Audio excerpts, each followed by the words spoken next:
Hello. Hi. It's Dan Curry. I wanted to attempt to talk about plein air painting as I did the other day. I posted a video just a couple of days ago, and after looking at it, I realized that the volume was not good. I had the pictures in front of my face, which prevented you from hearing my what I was saying. While I'm at it, I need to close the door.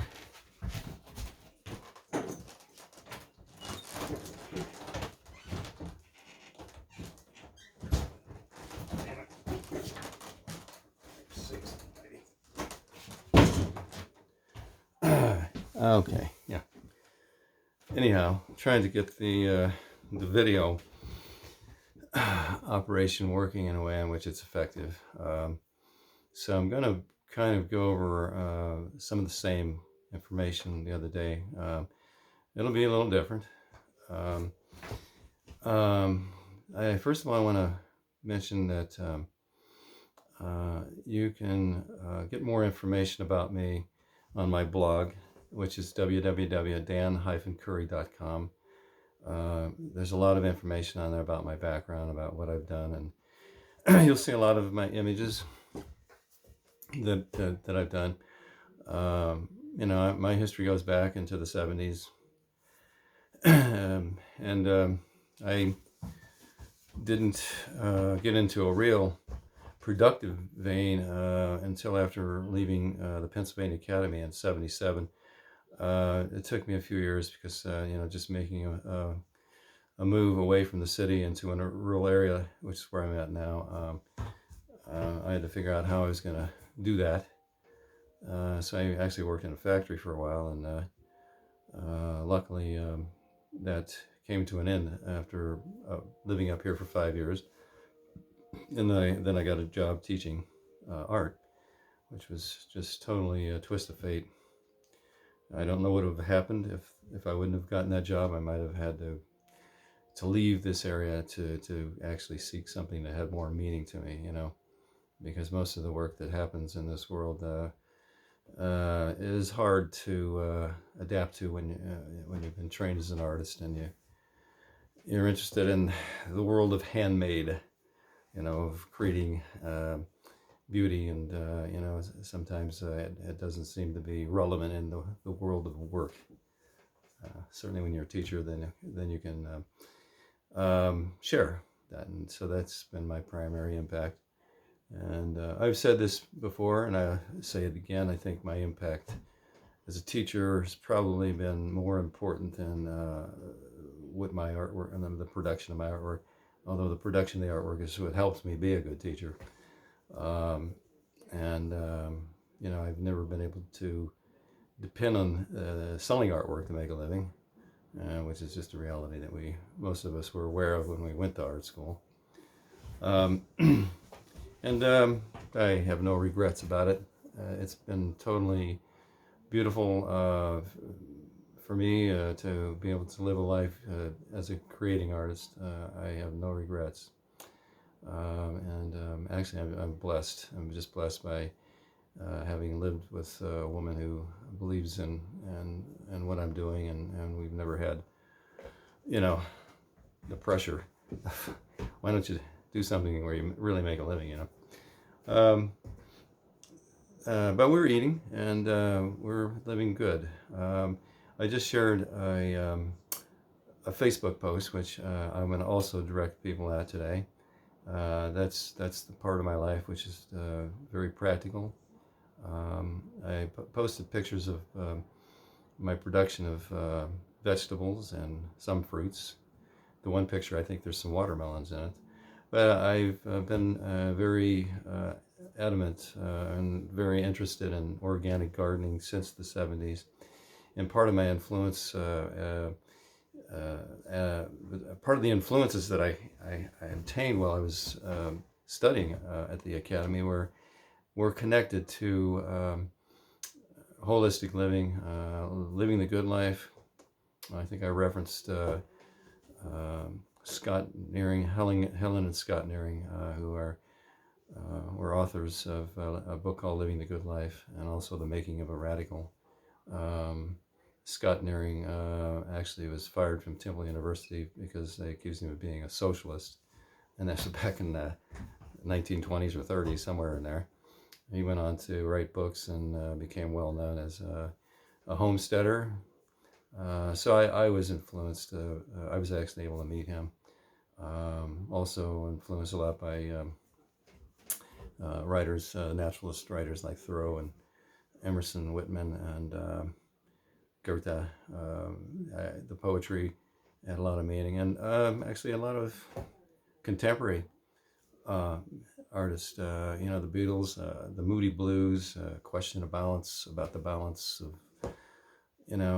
so I've had a very strong interest in environmental issues and taking care of the planet.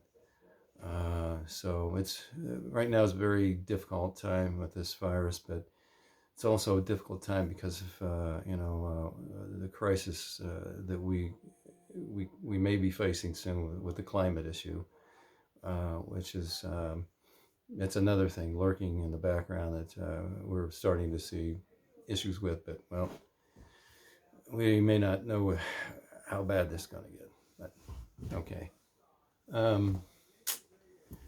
Okay, I see I have a call coming in. I'm gonna have to decline it. And I've already told my wife to advise my son that I'd be using the phone here for a little bit. So anyhow, I'm going to talk a little bit about my plein air work. And the first one I'm going to show you is the one that's sitting right here on the easel. It's one of the more recent ones that I did, and I did it down at my daughter's farm. And it's, I called it the hayfield, and it is their hayfield. Just to the right of this area here, over that way, is where she now has a barn, and she's got some goats living in there. She also has chickens. My daughter's interested in subsistent living as well, and she actually raises her own meat chickens and eggs, and is making milk, goats, using goat milk, goat cheese, and she's just doing wonderful stuff with that. But when I've been down there, I've been able to do some plein air work there, and that's just one of them. But like I said before, I'm going to be doing a video sometime soon when the weather gets better. It's been kind of rainy and wet lately. So I'm going to show you a little bit of the history of my plein air work. And I'll just put the pictures up one at a time. I'll move this out right now.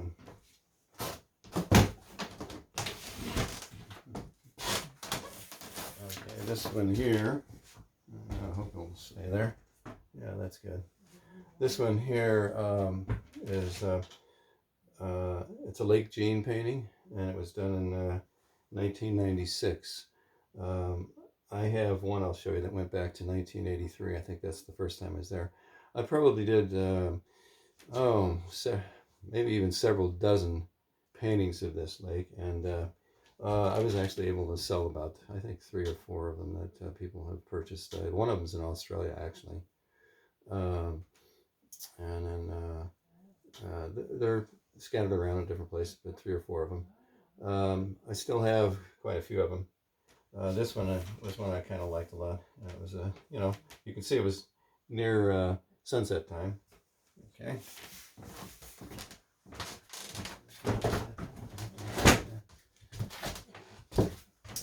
Okay, here's another one.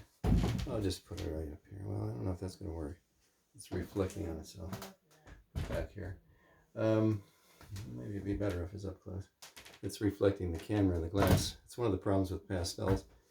Everything has to be put under glass. I'll just set it back here. This one here was done, looks like in probably the earlier part of the day, and you can see the contrast is pretty strong. There's a pretty strong sky going on there, pretty strong light in the sky. And you can see that I'm working at the same spot. I really like that particular arrangement of there's trees here that are slightly closer than those over there, and then you got the ones in the distance. So, you know, it gave me, you know, a chance to work with aerial perspective, which is how colors affected as they recede into space, and you have atmospheric conditions that will usually fade the colors, you know, take them into a more muted, you know, effect. And that one was done in 2002. Okay.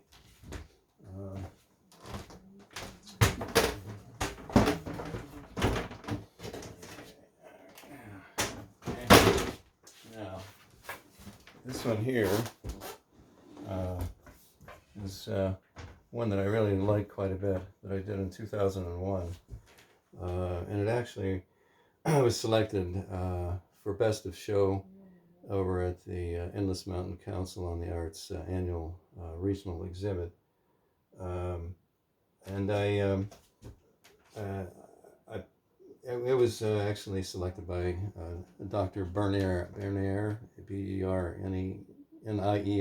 from Wilkes University, who had, from what I read of his bio, had done a dissertation on Monet, and I felt complimented that he would select this as the best of show in that event.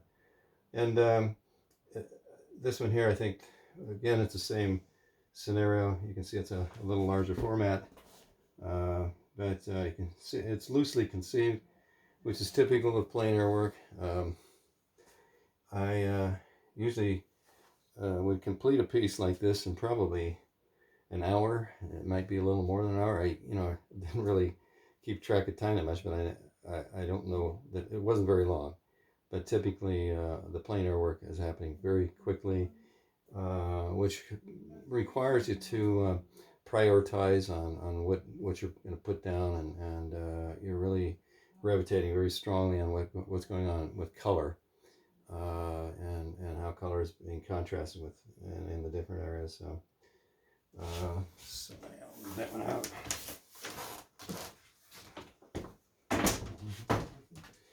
There's another one here.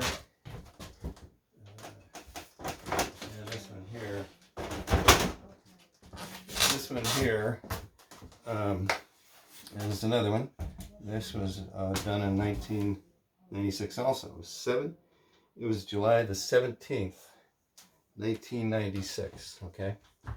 And this one does have a rather sad memory connected to it. I remember looking at the news later that night and the next morning that there had been a plane crash, the flight 800 that had left New York's airport and had crashed, and it touched home because on that flight was students and instructors from the Montoursville High School and down near Williamsport. Very sad, but I remember when I was reading about this when this happened, that people noticed very vibrant formations in the sky. Even people were imagining they saw angels, and I this is what was being recorded by me right about at that time.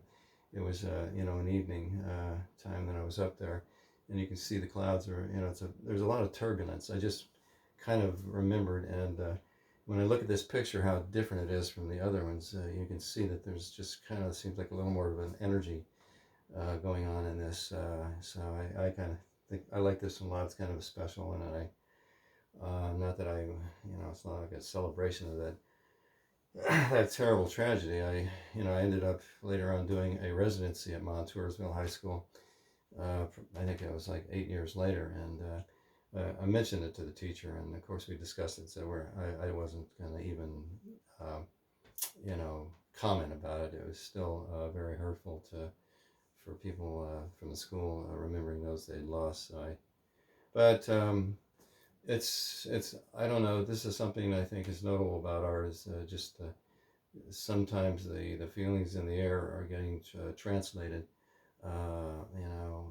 Just because I happen to be doing something that evening when things were turbulent. Okay, so that's that on that one.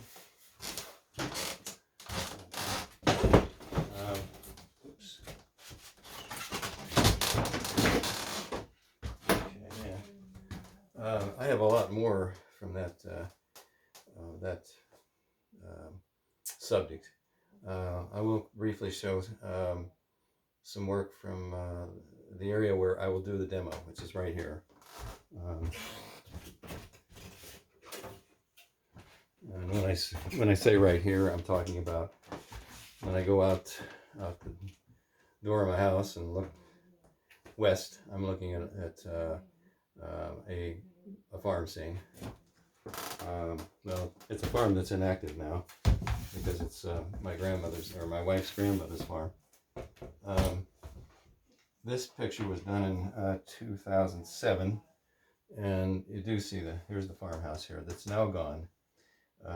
It was in poor condition when the last resident left there, which was my wife's uncle. You see the barn roof here. There's a little shed here. That shed, I think, has been removed, and there's a new garage there now. But this is something I look at almost every day when I walk outside. And I've done quite a few versions of this. I've sold a few of those as well. But I have, I don't know how many I have. I'm not sure. I have 3 or 4 that I can show you that are framed. So I'll show you another one.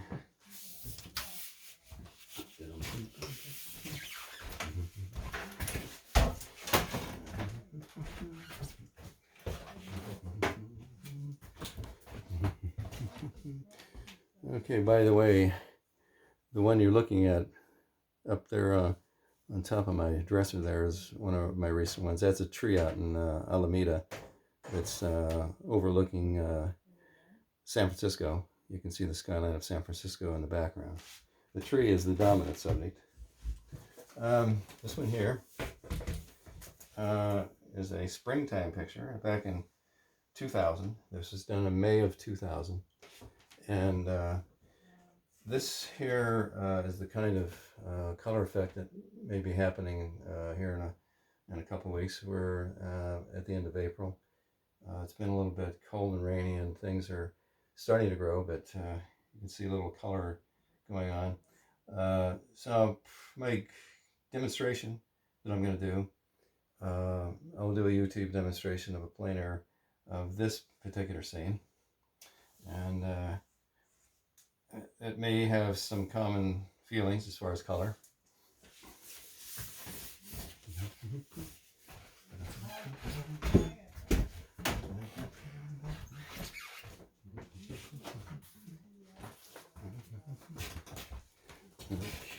Okay, the next one here is one I did in '97, and this is actually a reproduction. This is a print of it.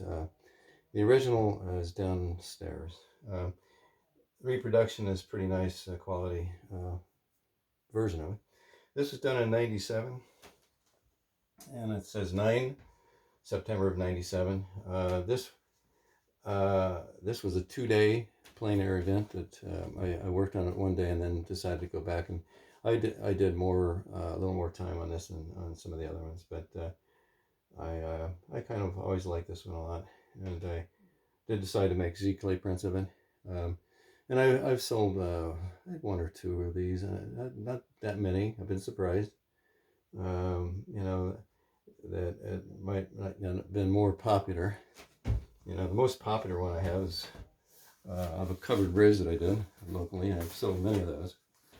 And also the scene that you see on my website, the Curry Home, or Scotty's World, Ringer Hill Winter. It gets different names.